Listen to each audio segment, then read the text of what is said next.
Welcome, low ego action heroes. This is Debbie Levitt from Delta CX, and this is one of our free live webinars that I'm doing as a live stream. Some of them are live streamed, and some of them will be on Google Meet. But here today, we're doing episode 213, which is about high product failure rates. Should we celebrate these? Should we improve these? And to discuss this topic and open it up for discussion, you are hopefully here live so that you can ask your questions and add your thoughts. But of course, first, I'd like to thank all of our paid Patreon members. Joining our Patreon is free, paying for it is optional. So we welcome everybody who'd like to be among the first to know stuff and sometimes get super advanced views of what I'm seeing. In fact, people saw an early version of the article we'll be looking at today. They saw that gosh, 6 months ago, 5 months ago when I first started writing it. So we could say membership has its privileges. Or even the people who joined for free saw it too. So come on down and join our Patreon, subscribe to YouTube, and of course, check our events calendar for all of the upcoming free events. There's only a couple of paid events, but almost everything is free. So, what we're going to be doing today is we are going to be reading one of my articles, and I would love to take your questions and comments as I go. So, let me get that screen ready, and then we'll flip over to that. Let's see. I think doing this should do that. Yes. Okay. So here's me and the chat room. If anyone's joining us live, say hi if you're here live. Yeah, still me. And here's the article. Now, this article actually isn't even published yet. So by the time someone's seeing this video, it probably will be. But today is its preview here on the webinar. So let's go through it. And as you have some comments or questions or disagreements, hi, Ana Lucia. Please put them in the chat so we can see it. This system should be able to pull in LinkedIn, Twitch, and YouTube comments. This is being recorded. Afterwards, it will be available only to paid Patreons and then in 2 weeks to everybody else. So let's hit it. High product failure rates. Celebrate, improve. What are good A/B test and product launch failure rates? Even respected sources suggest expecting 80 to 90% of both to fail. Content creators and product managers declare this is right. This is good product management and product strategy. Should high failure rates be seen as business as usual and accepted or welcomed? Would a good strategy fail so often? Or we could say that as, would a good strategy fail so often? How high can our failure rate go before we decide that we're failing too much? At what point should people and teams causing high failure rates be held accountable? This was a screenshot that says not everything you ship is going to work, which of course is true. And it shows some A/B test failure rates, Airbnb at 92%, Microsoft at 66%, and Amazon at 50%, based on Ronnie Kohavi, who I might be pronouncing incorrectly, please excuse me, having appeared on Lenny's podcast. So to continue the article, Ron appeared on Lenny's podcast and said that A/B test failure rates were 92% for Airbnb, 66% for Microsoft, and 50% for Amazon. The bottom of the above image says, it's not about having better PMs or working at a better company. It's the nature of product development. This sounds like, please don't blame us, it's the process. But the process is good, so don't try to change it. We should consider changing the process if we're experiencing this much failure. We're agile. We want to continuously review our work and outcomes and find ways to improve. A 0% failure rate is impossible, but every company and team should want to minimize failures, risks, and consequences. Ron also posted to LinkedIn in October 2023 about his time as a VP at Airbnb. Quote, we tried hard to evaluate in A/B tests only things we believed had a relatively high probability of being successful. End quote. Despite this attempt to only test what the team was highly confident about, only 8% of tests were successful. This should sound alarms. Where's my red flag? This should sound alarms. We should be digging into the root causes of so much failure rather than trying to normalize high failure rates. There are 3 root causes for all of these failures. 1. We don't know our customers at all or as well as we claim to. 2. Our experiments, features, and products are aimed more at business outcomes than the customer experience. 3. The assumption that our failed solution or variation, I need to fix that sentence. An assumption that our failed solution or variation is close and we just need another guess or try. We should instead find the failure's root causes, learn the missing whys, and consider if we need a completely different solution or design. So let's go through these in slower motion. Root cause of failures number 1. We don't know our customers as well as we claim to. Teams love to say, we know our users. We hold meetings to battle over opinions or vote on what to do. We turn our guesses into costly and time consuming experiments. Approximately 85% of the time, these experiments are not good uses of our time, money, or resources. They're failures. If we understood and knew our customers so well, why are experiments, features, and products failing so often? Teams that deeply understand customers and their tasks and needs would create products that succeed in meeting or exceeding customers' expectations. I was once working on a project for a client and I opened their site in a private browser. I opened the same page in another private window and I got a completely different layout. I opened the same page in new browser tabs and saw like 7 completely different page layouts. Instead of using research techniques and phases in human centered design, which would produce reliable customer intelligence to inform our decisions, we work from guesses and assumptions. Any idea can be an experiment, even if it's bizarre, unethical, or a change likely to cause new problems later in the customer's journey. But consider why we run A B tests.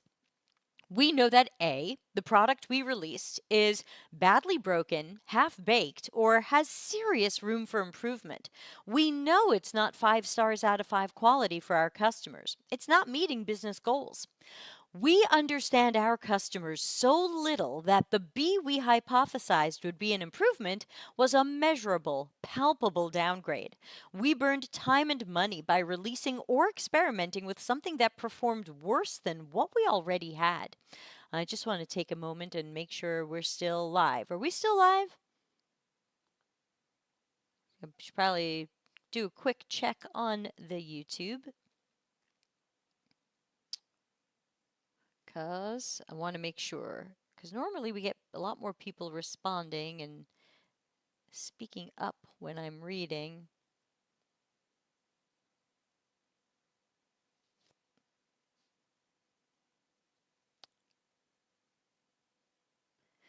Well, if not, it says live. Oh, okay. Says the 4 people watching on YouTube, and I didn't check the other ones. Okay, hi. Sorry about that break. It just got a little quiet in here, and I wanted to make sure we were still live. All right, so let's keep going. So we know that the product we released isn't great. Oh, thank you, Anna Lucia. So again, we understand our customers so little that the B variation that we hypothesized would be an improvement was a measurable, palpable downgrade. We burned time and money by releasing or experimenting with something that performed worse than what we already had.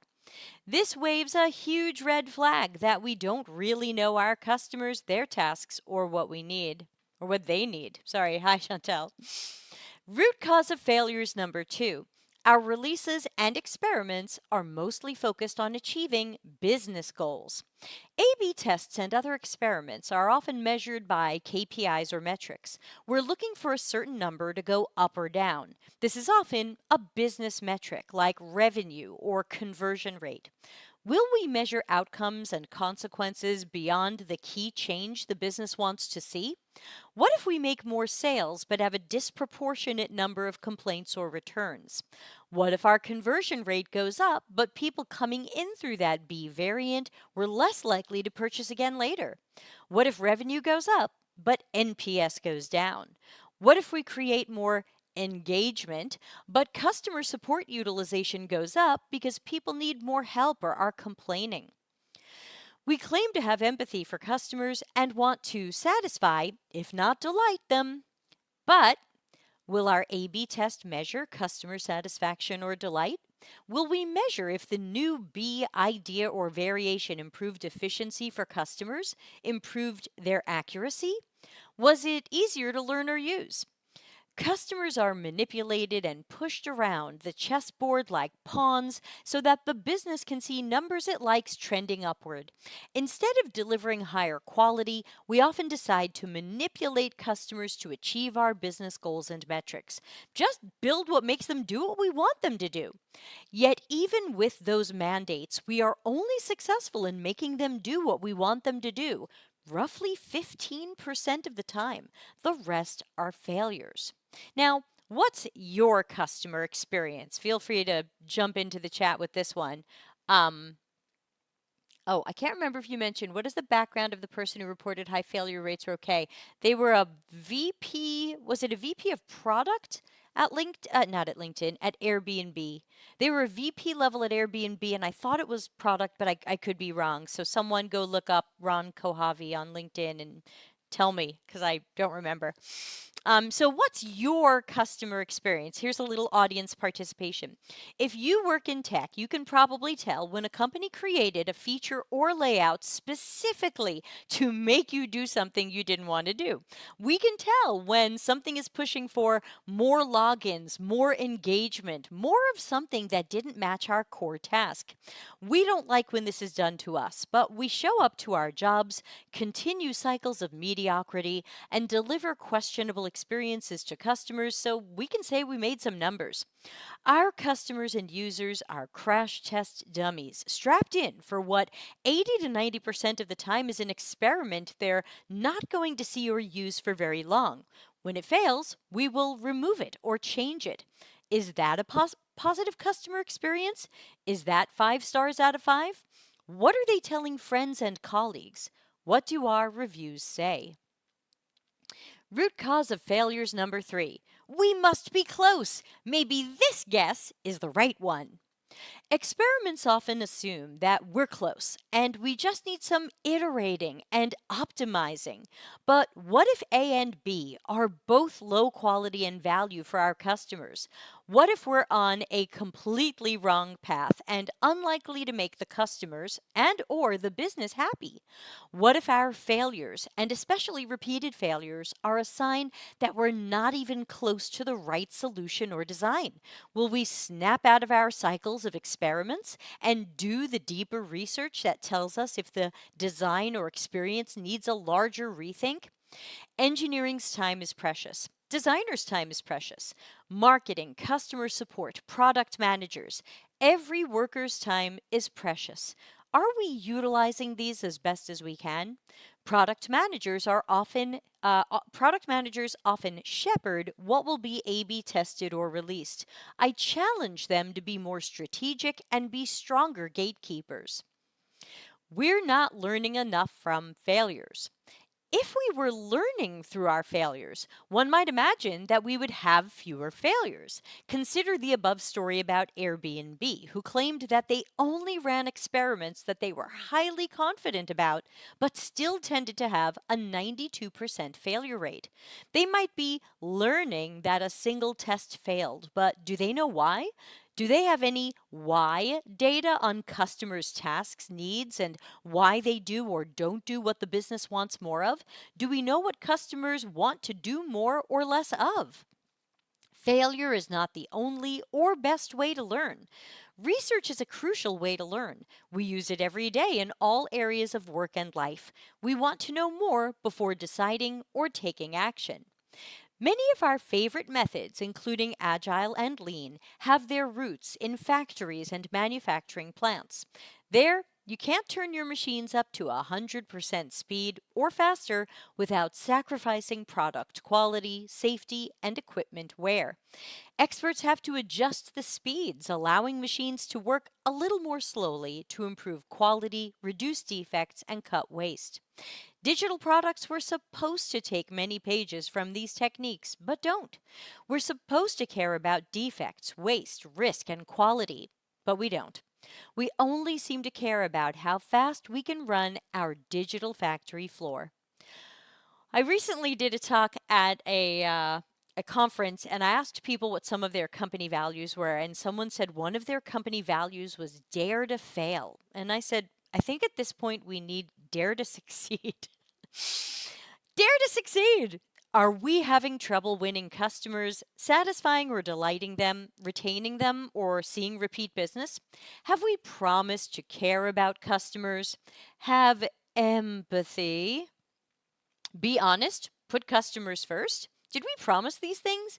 We must question trainers, methods, and workers who create, contribute to, or celebrate high failure rates. Approaches that are high theater, high failure, high guessing, high waste, low results, low success, and low outcomes must be reviewed, if not scrutinized. There should be questions for the people who continued to push these methods even when we had high failure rates telling us the methods weren't working well. The high failure rates are great product strategy chorus will stop singing the moment a company decides to start holding people accountable for failures. If you waste time, money, resources, or customer trust, you should be held accountable, especially for risky decisions or causing internal and external failures. While we celebrate product failures and there's no accountability, there's no reason to be better. Be value led. Agile and lean demand that you examine your own teams and ways of working to make continuous improvements. We hold a retro, but are we really honest about what's happening in our teams or work? Did we really make changes and improve? Instead, we offer excuses for bad product strategy. We meant to do this. We intend to fail frequently. It's good enough. Users will eventually figure it out or call customer support. We're really learning from all these failures. We're afraid to tell ourselves another story. The story that says, this process doesn't work very well. This process is wasteful. It's not lean or agile. Customers don't want broken things, even if we moved fast. Or the story that says, this might be product management, but maybe it shouldn't be. How much value can you deliver to customers in every experiment or release? If you're focused on that, you will want to fail less. You will not settle for high failure rates. Everybody in the internal and external ecosystem will thank you for succeeding more often. Shift away from what you think you can make people do. Make customers' tasks easier and more efficient with fewer distractions and friction. This should lead to happier customers who might do more of what you're hoping they'll do, not because you manipulated them, but because you designed for their tasks and unmet needs. And scene.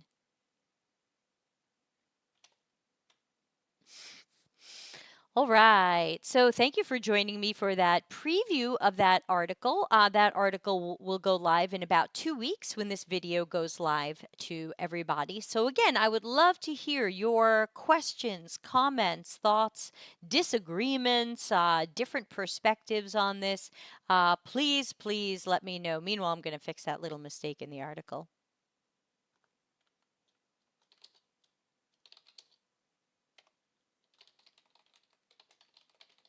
All right. Let's see what people are saying. So Chantel said one word, workday. Yeah, I think workday is unfortunately the I think at this point the whipping post or beaten horse of example of not great product that definitely does not seem to make users happy. I don't know if it's making HR people and hiring managers happy, but it's definitely probably the most hated from people. I know I and other people won't apply for a job if the application is Workday, and that's saying a lot. Chantel also said promoting failure encourages a lack of accountability. Yeah, I think you wrote that before I got to the section on accountability. So, yes, very good on the critical thinking there. Hooray. Let's celebrate great critical thinking instead of high failure rates. Thank you for that great critical thinking. So let me know if you have other comments or questions about this article. You're welcome to chime in. Great. Something from Ana Lucia says that person has a Bachelor of Arts in Arts and Computer Science, a PhD in Machine Learning and Computer Science, both from the early 90s. The VP at Airbnb is not specified, just says VP and Technical Fellow. Seems to love the word experimentation and was involved in a lot of stuff around that theme. I don't know what to think. Yeah, certainly their education is impressive and their title is impressive. It's also impressive that they're not there anymore. So I don't know what happened there, but certainly I'm not at a lot of companies I used to be at, so we can't read too much into it. So yes, we don't know a lot of stuff. We only know that this person was in fact at a VP level in Airbnb and seemed to be content or happy or okay with high failure rates, and even went out there and said these were experiments we were highly confident in and they still failed 92% of the time, but they tried to make it sound like this was good product management or good strategy. And I think that these are some of the things that I want to bring some critical thinking to. Critical thinking questions. I don't have all the answers, but I definitely have questions. And I think that at our companies, we should be very careful when we see people making excuses for high failure rates or, in fact, for any failures. I think that while we're not going to get 100% success rate, I think that we should be looking for a lower failure rate, but I also think we have to look much closer at what's a failure or what's a success.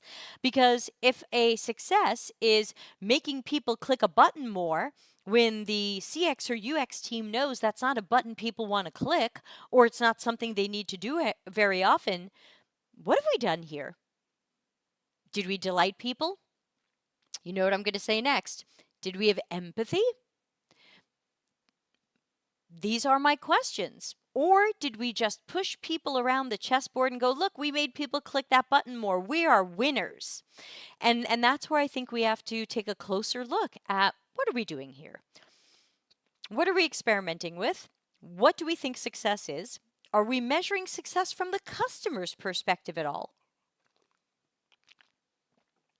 Sometimes I say to people, what were your customer focused metrics for your A/B test? And they'll say, like, conversion rate. And I'll go, well, that's what the business wants the customer to do. Did you improve or change anything for the customer? Did you make something better, easier, less error prone for the customer? Like, no, we're just like moving things around until we see numbers go up. So I think that this is another place where we can talk about balancing business needs and customer needs, the goals we have for the business and the goals we have for customers. Because as we can see from these high failure rates, even when we're being told, make these changes, do this thing, make people do this thing, sometimes they just still won't, and we're failing. So that's where I say, why don't you try being more customer centric? Maybe if you make whatever this is easier for people to do, faster for people to do, more accurate for people to do, less thinking for them to do, maybe they'll do it. Maybe they'll do it more. Chantel says, how do you realistically calculate what is a good A/B test? I feel like the singular percentage result doesn't attribute to other factors such as age and digital literacy, etc. Totally agree with you. I think that very often when I see an A/B test with that one measurement, I'm often a little bit nervous. At a previous job, I saw them measuring like how much people clicked on a button. Luckily, someone from data and analytics who was collecting all this information said, okay, good news, your test technically won, you made people click the button more. But we happen to notice something that happened down the line. We happen to notice that people registered for an account less often. And I'm saying, thank you. We're finally as my article points out, we need to take a look at that longer arc. I think I've got another article that covers this, which we didn't go into today, but you can Google for it. I think it's called something like long-term metrics or short-term wins or something like that. You'll find. I think you'll find it if you Google it enough. But Chantel's totally right. What are we measuring? I think we need to have some important conversations there. And that's why I'm calling for, even if you're doing a test or experiment, is there some sort of negative outcome? We claim we care about outcomes. Is there a negative outcome that comes later in the funnel or the customer journey? So maybe you got people to add this to cart more often, but were they less likely to buy from you again?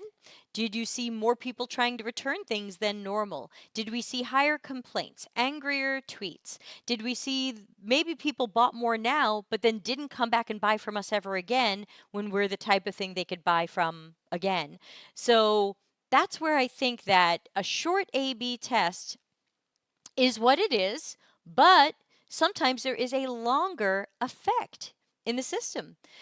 Um, Ana Lucia says, it's someone that works around with AI and machine learning, doesn't seem to be involved with product or the product team. That's why I'm finding this a little fishy. Yeah, again, I don't want to get too into the particular person because it's not about who is the person who said this. The bottom line is someone said this and we believe these numbers are true. We believe this person isn't lying. It wouldn't make sense to be like, check me out. I'm failing 92% of the time and be lying about that because that's a pretty bad result. I can't think of, I think most, maybe not all, but I think most business schools and universities would tell you that if your company is failing 92% of the time at anything, or even 80% of the time at anything, or depending upon what it is, 50% of the time at anything, that's bad. I can't think of something that fails as often as a coin toss. That says we really don't know. We might as well flip a coin. So I believe that there should be lower failure rates. Again, we'll never hit zero. Maybe we won't even hit a 10% failure rate. But failing half the time and more just to sound like risk and waste to me. So, yeah, so how do you realistically calculate what is a good A/B test? To me, you have to look at your short-term numbers, but you also have to look at the longer term. And I think in the older days, we used to run A/B tests for a longer amount of time. Now you'll hear people say, "Hey, run your A/B test if you have a lot of traffic, run it for a day, run it for 2 days." And I think that, I'm old enough to remember very different ways that we did things. Like I'm old enough to remember being hired to do a UX job and you didn't do a workshop. There were no workshops. Nobody expected a workshop. Like I come from, I've been doing, and that wasn't even that long ago, 2016. So I've been doing this long enough where I remember things being done different ways. And I feel like some, not all, A/B tests ran longer. They might have run weeks. We might have taken a look at was there collateral damage? Were there consequences of whatever this is? Because sometimes there are. And so we can say, oh, wow, we changed this layout or whatever, and wow, we saw people buy more. Okay, but then what happened later? Were they happier? Did they come back and buy again? Let's check for other things that tell us that this really went well for the customer. Otherwise, we've got a little spike of what looks like something good, and then we might have a giant falling off the cliff of something not good. So we've just got about 2 minutes left here on my little webinar time counter. So I'm looking to wrap up soon. Thanks to the peeps who joined me live. Quick note, tomorrow is Ask Me Anything in the evening. So again, always check the events now that we're doing some of our things at 3 p.m. Italy time and some at 11 p.m. Italy time. Make sure you're checking that calendar. You can also join our CXCC Discord. It's free to join. You have to be a paid Patreon to participate, but certainly free to join and read messages. Our Patreon starts at $1 per month, so it is relatively inexpensive. I recognize that for some countries that is a high amount of money, and so it's not going to be for everybody, but you can join it for free, and you'll just get everything a little bit later. So come join our Patreon. It's free, and you'll be among the first to know things. Like I said, the Patreon members, even the free ones, got the early version of the article I just read, I think 6 months ago. So you get the early stuff. So with that, I will wrap up. And of course,